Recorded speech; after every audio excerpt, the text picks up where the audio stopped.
रात की ठंडी हवा अब और गहरी हो चुकी थी।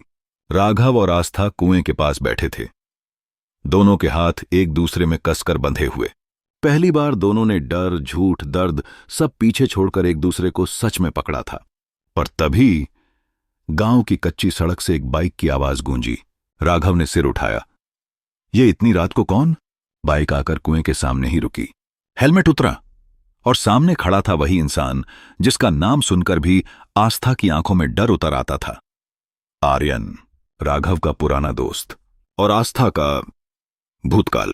राघव हैरान था। आर्यन, तू यहां? आर्यन ने मुस्कुराया, पर उस मुस्कान में कुछ गड़बड़ थी, कुछ ऐसा जो दिल में चुभ जाए। हां, मैं वहीं आया हूं जहां मुझे होना चाहिए था।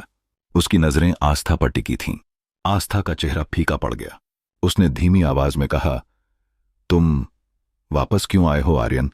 आर्यन उसके बिल्कुल पास आ गया।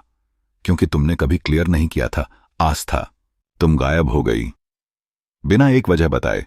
राघव ने बीच में कहा, वजह मैं हूं, अब आस्था मेरे साथ है। आर्यन टेढ़ी हंसी के साथ बोला, तेरे साथ? राघव, तुझे पता भी है कितना कुछ छुपाया गया है तुझसे? राघव चौंक गया। क्या मतलब? जी। आर्यन ने जेब से एक पुराना लिफाफा निकाला जिस पर आस्था का नाम लिखा था। आस्था की सांस अटक गई। तुम, ये लिफाफा कहां से? आर्यन ने बात काटी। इसमें वो सब है जो तू नहीं जानता राघव। तू सिर्फ रिपोर्ट जानता है, पर असली वजह नहीं। राघव के हाथ कांप उठे। आस्था की आंखें भर आईं। आर्यन प्लीज, ये सब मत खोलो। पर आर्यन ठहरने वाला नहीं था। आज सब पता चलेगा राघव।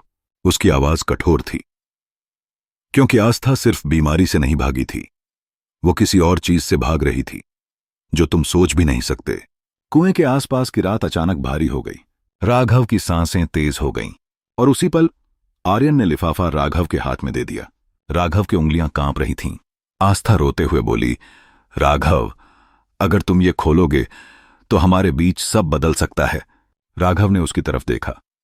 आस्था, सच बदले या बिगाड़े, मुझे सुनना पड़ेगा।